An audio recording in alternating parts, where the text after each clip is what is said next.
Saudara-saudariku yang terkasih, pada hari ini, Kamis 11 Desember 2025, saya Romo Siga dari Gereja Katolik Santo Fransiskus Xaverius, Pacitan. Dalam nama Bapa dan Putra dan Roh Kudus. Amin. Hari ini dan hari-hari berikutnya, kita bertemu dengan Yohanes Pembaptis, Nabi terakhir Perjanjian Lama yang paling agung. Dalam Injil kita dengar dari Yesus sendiri pujian kepada Nabi zaman baru ini.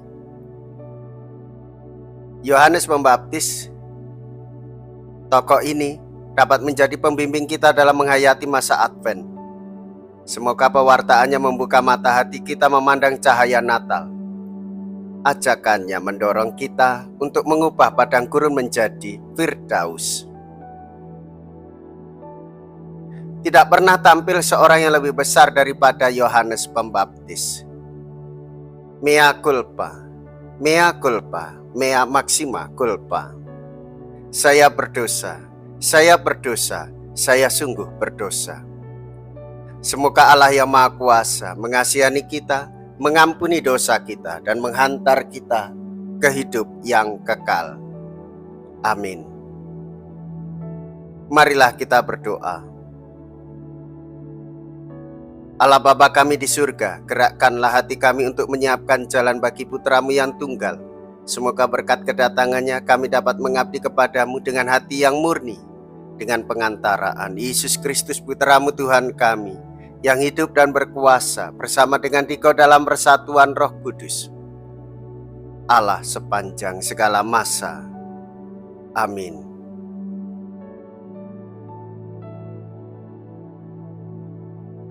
Tuhan bersamamu dan bersama rohmu. Inilah Injil suci menurut Matius. Dimuliakanlah Tuhan.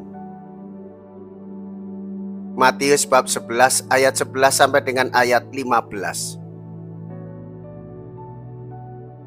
Pada suatu hari Yesus berkata kepada orang banyak, "Aku berkata kepadamu, sesungguhnya di antara mereka yang dilahirkan oleh perempuan tidak pernah tampil seorang yang lebih besar daripada Yohanes Pembaptis. Namun yang terkecil dalam kerajaan surga lebih besar daripadanya." Sejak tampilnya Yohanes Pembaptis hingga sekarang, kerajaan surga dirongrong dan orang yang merongrong mencoba menguasainya. Sebab semua kitab para nabi dan kitab Taurat bernubuat hingga tampilnya Yohanes. Dan jika kalian mau menerimanya, Yohanes itulah Elia yang akan datang itu. Barang siapa bertelinga, hendaklah ia mendengar. Demikianlah sabda Tuhan.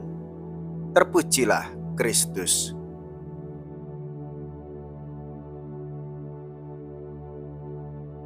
Saudara-saudariku yang terkasih, hendaklah kita sebagai orang beriman mendasarkan diri pada pendengaran, sebagaimana iman gereja lebih banyak untuk mendengarkan sabda Tuhan sehingga kita mampu mewujud nyatakannya di dalam kehidupan.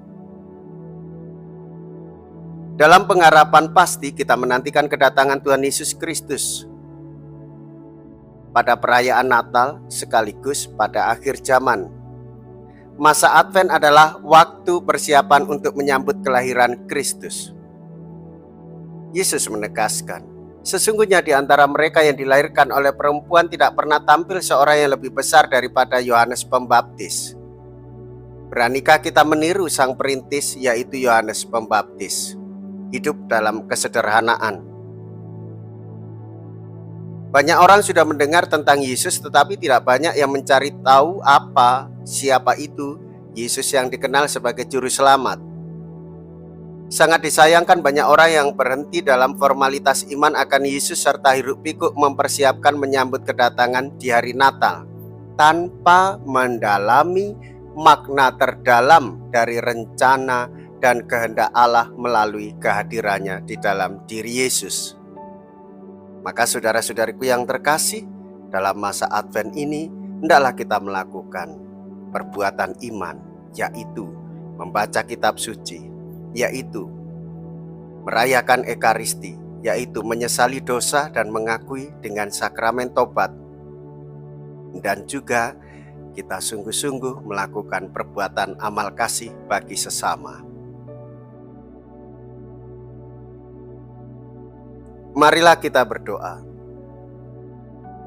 Allah Bapa Maha Pengasih, semoga ibadat yang kami lakukan ini membawa keselamatan bagi kami. Kiranya Engkau mengajar kami merindukan harta surgawi di tengah suka duka dunia ini, dengan pengantaraan Kristus Tuhan kami. Amin.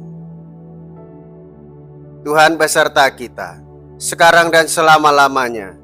Semoga Allah yang Maha Kuasa memberkati saudara sekalian, Bapa dan Putra dan Roh Kudus.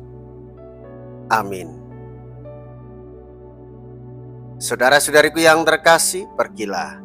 Ibadah sabda sudah selesai. Syukur kepada Allah.